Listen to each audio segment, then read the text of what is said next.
In this video I am printing a Spotted Tail Quoll t-shirt. The operation is just in a tin shed at the moment, and I'm going to show you some little tricks and tips that will help you if you're going to set up either for screen printing or for printmaking.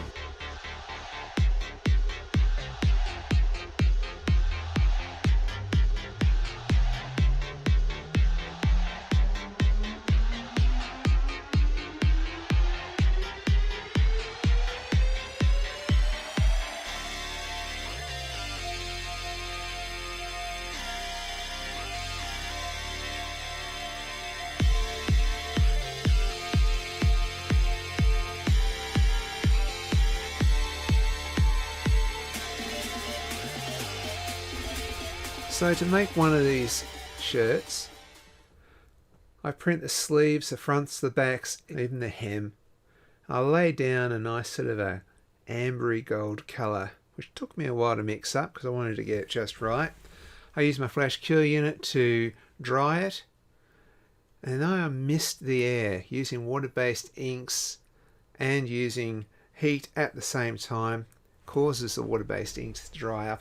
Got to try and print this as quick as I can, keep the ink moving.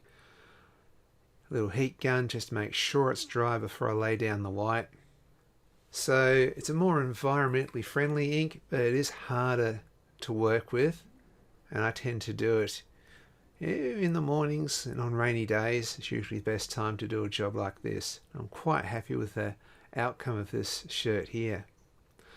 I then pop it on the ironing board here, and it sits under the heat unit and dries up before it goes into the catch box. And this shirt's going to be for retail sale at Truwana Wildlife Sanctuary. If you want to check out Truwana Wildlife Sanctuary online, I'll leave a link in the description below.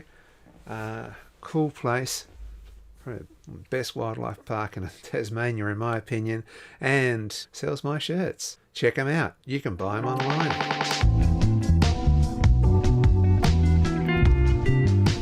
Okay, so I'm going to talk about some handy hints and show you my setup, how to set one up on a budget. And here's a little handy hint. If you've got a little small tool that you need to use on a regular basis, I pop down a little magnet so it always goes back in the one spot and it sticks to that magnet. Another handy hint, this is a weird one, at the side of my palette here, or platen, I have hammered in a little mapping pin, and I'm putting this tape over it so the shirt slides over it, and that's going to cause a little bump, and that is going to be where the armpits of the shirt goes. I find that's better than marking so many fingers down. I always know where the armpits are and where the design is in relationship to the armpits. So just talking about my setup here, I've just got a very cheap 4-color printer, one station. I have got a flash cure unit, which I bought in 1993. It's got 3 ceramic elements in it. Cost about $700 at the time, but there it is there. So I hover that over, and that usually dries it out. Now here what I've got is an ironing board. I lay them on the ironing board and they sit under that same flash cure unit. So that flash cure unit is continuing to cure those shirts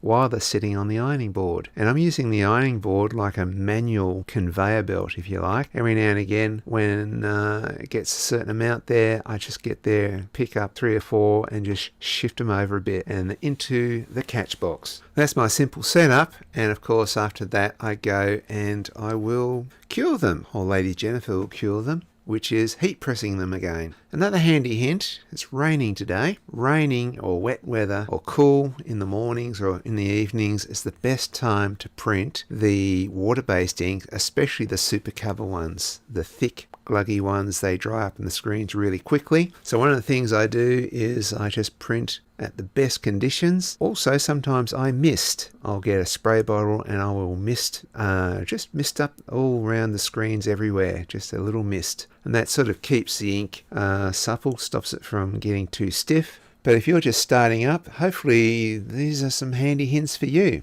Now I have a tagger gun. What I do is I put a swing tag on all the labels in the shirts. I haven't started doing neck print yet, and the tagging guns are pretty cheap on eBay, but I would suggest that you get a better one from an office supplies place. I got a cheap one from eBay and it just didn't really work. And it's frustrating when you buy cheap stuff and it doesn't work. Sometimes you're just better off buying better stuff. Says the man who uses a cheap eBay screen printer. Find a niche market, find something that you're passionate about, think about the outlets of that, and look for a retailer that's going to sell your shirts for you so you can just get on with printing lots of shirts. So that's those shirts all boxed up, ready to go. Heat press every single shirt just to make sure it's cured properly, especially with the opaque colours on a black shirt.